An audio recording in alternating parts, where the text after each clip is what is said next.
Hey guys, how are we doing? Welcome to Walking Boxing. It is Tuesday, November 12th, 2024. And good show last night on Talking Boxing. Thanks to everyone that joined in the telecast or the broadcast, whatever you might want to call it. Some really good conversations had.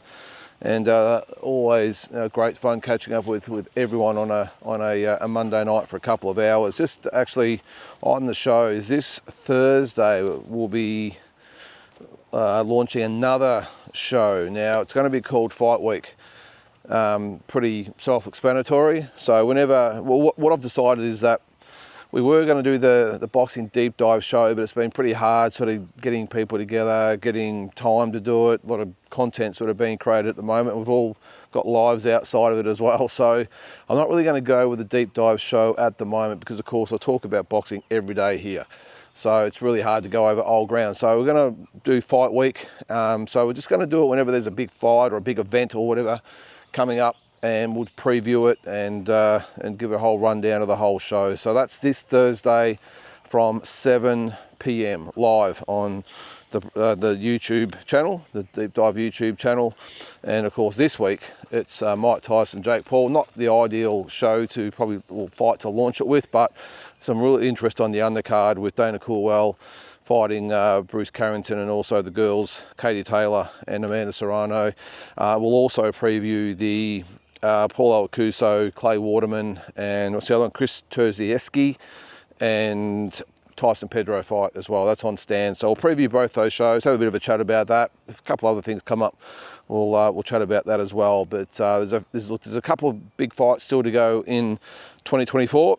So we'll do that, and then next year do it regularly for all the big shows. Of course, there's no limit shows and Tasman Fighters shows, all those sorts of things coming up, plus all the big overseas fights as well. So we'll do that. Just one bit of, it's not really news, but one thing that sort of sprung up yesterday that I had to have a laugh at.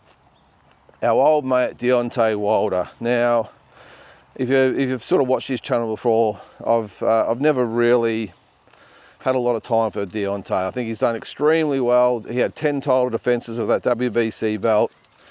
But just in my opinion, I've always said that he's probably one of the worst fighters of all time to have a version of the world title. And I know that's harsh.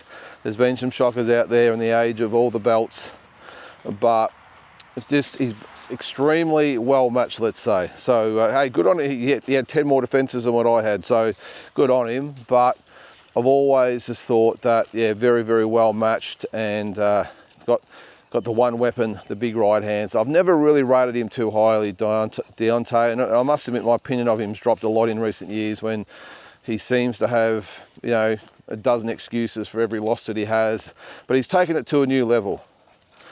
If you don't know, he lost his last couple of fights against, two of his last three, whatever it has been. He was beaten by Joseph Parker and he was demolished by Zhilei Zhang. Well, apparently, he didn't know this, but he had a broken arm.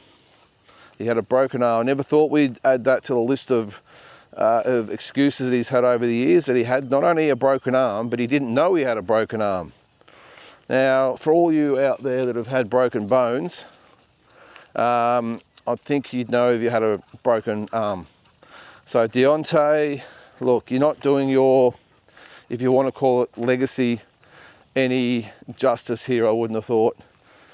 Just admit you got beat, mate. It's not a big deal. Fighters get beaten every weekend. Great fighters have all had losses. It's not a big deal.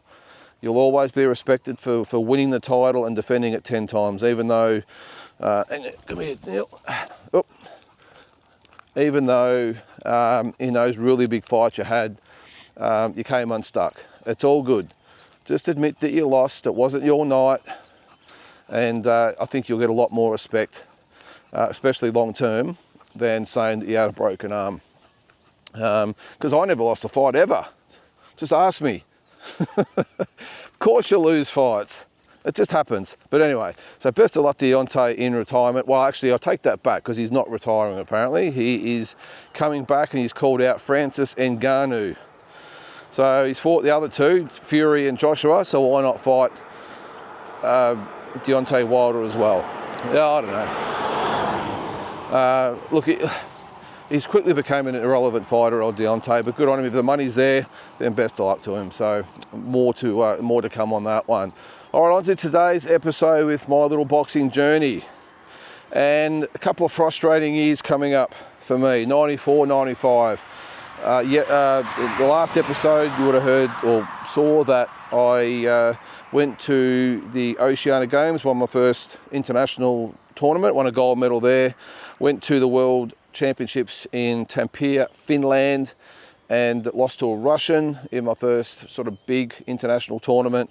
And then at the end of the year, came back and was bowled over by Richie Rolls at the Nationals. So 94, 95, I still only, I would have just turned 20 about that time. So just starting to, I won't say hit my peak, but get into those mature years.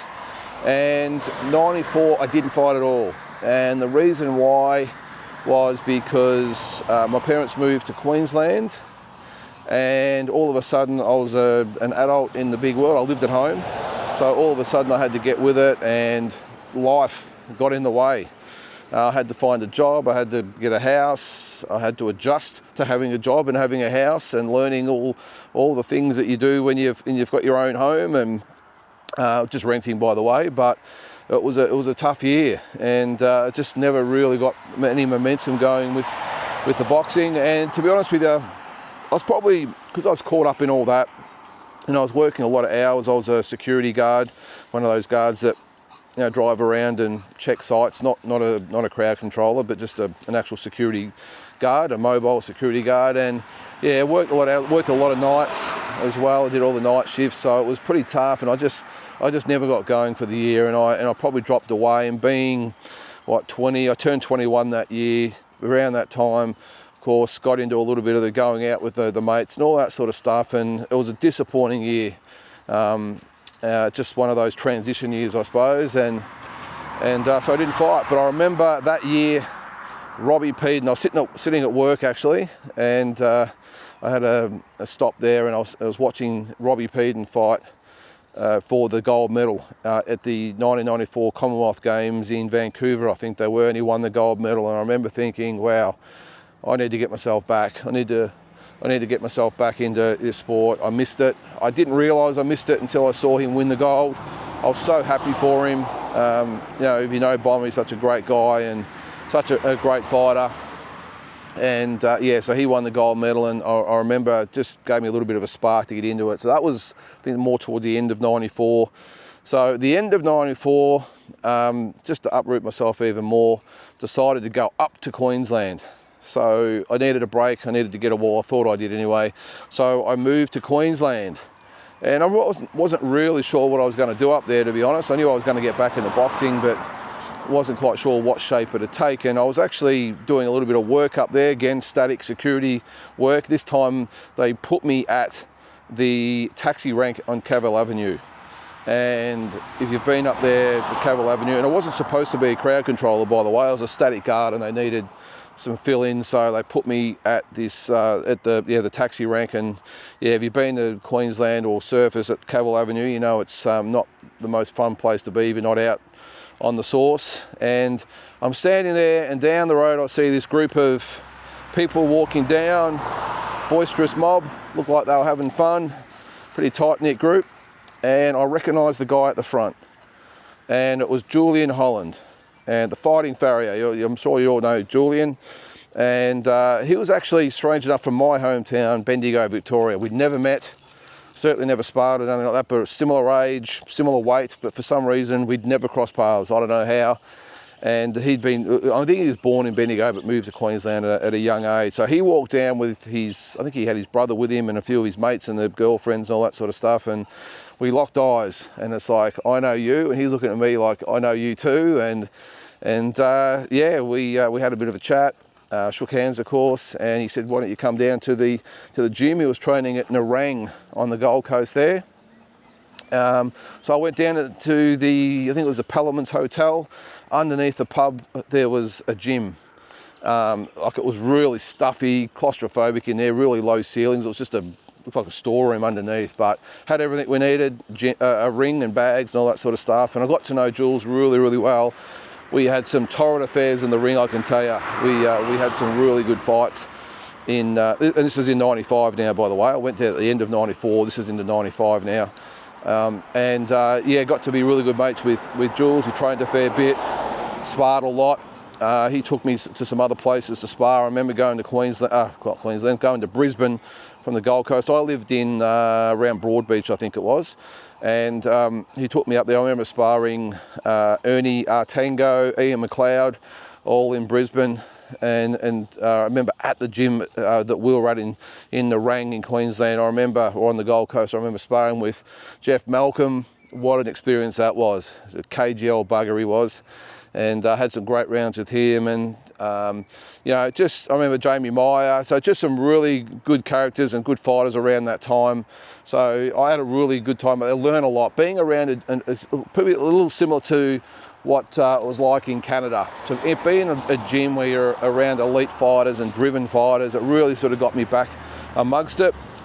The only thing it probably didn't do for me was the discipline part of the side. Well, I won't say total discipline, but just probably with my weight, I probably wasn't as disciplined as I had been in the past, and I actually fought at 71 kilos. So I went up, and it wasn't because I'd grown into being a 71 kilo fighter, it was because I just couldn't be bothered getting down to 67. I thought I was a 71 kilo fighter, which is what, 154 or 156 or something like that, and I just wasn't. But I had I had 2 or 3 fights at the start, and I think I won them all by knockout. Actually, it's just none of the fighters were let's say world class or even national class. They were just battlers, but I just really wanted to get back in there and had 3 good wins. And then the opportunity came up to fight in Sydney, to go to, it was a challenge fight to go to I think it was the Liverpool Cup or something like that. It was in England anyway. It was a tournament overseas. And I was invited to go down and fight a guy by the name of Chris Large. Now, he'd been national champion, and my brother had actually fought him the year or 2 before and been disqualified against him. It's a long story, don't ask. So I got the chance to fight him at 71 kilos. So I took it. I thought this was my chance to get back amongst it at 71 kilos. Again, even though I was nowhere near a 71 kilo fighter, I was just a fat welterweight. So I fought him and got the decision in Sydney, his hometown, which was a big ask then. It was pretty tough to win there, and I was pretty happy with myself, and thought, well, okay, I've got my ticket to England. I think it was England, either England or Canada, whatever it was. And I thought I got my ticket. Well, of course, our old mate Arthur Tunstall steps in, or whoever's in charge, and I think it was still Arthur Tunstall. There it was, yep, it was. And he said, yeah, you might have won, but you're not going. So they sent Chris Large anyway. So that was a bit of a kick in the guts. And if you know boxing, amateur boxing, you've been involved in it, you know what I'm talking about. Sometimes it can be pretty cruel. You get a kick in the guts all the time in the amateurs. And so Chris, and don't get me wrong, the Large boys were great. Gary was his brother, really good guys. I went away with Gary a few times, champion bloke. You wouldn't find a funnier guy, really, really nice fella. And Chris was good as well. But I wasn't really happy with that. I beat him, supposedly qualified, and didn't get sent anyway. But that's another story. So that was a little bit disenchanting, I will say. I was a bit disillusioned. But I kept going anyway, and ended up having another couple of fights, and I moved back to Victoria. I'd had enough of the Queensland life, not really for me. It's great to visit the Gold Coast, but in my opinion, not that great to live there. Just my opinion. Don't want to offend all the Gold Coast or Queensland people, but that was just my experience. I like sort of the quiet life down here in Victoria. So anyway, so I went back home and got another ultimate kick in the guts. I didn't go to the Nationals or anything like that. I came back, and probably the biggest kick in the guts of all was I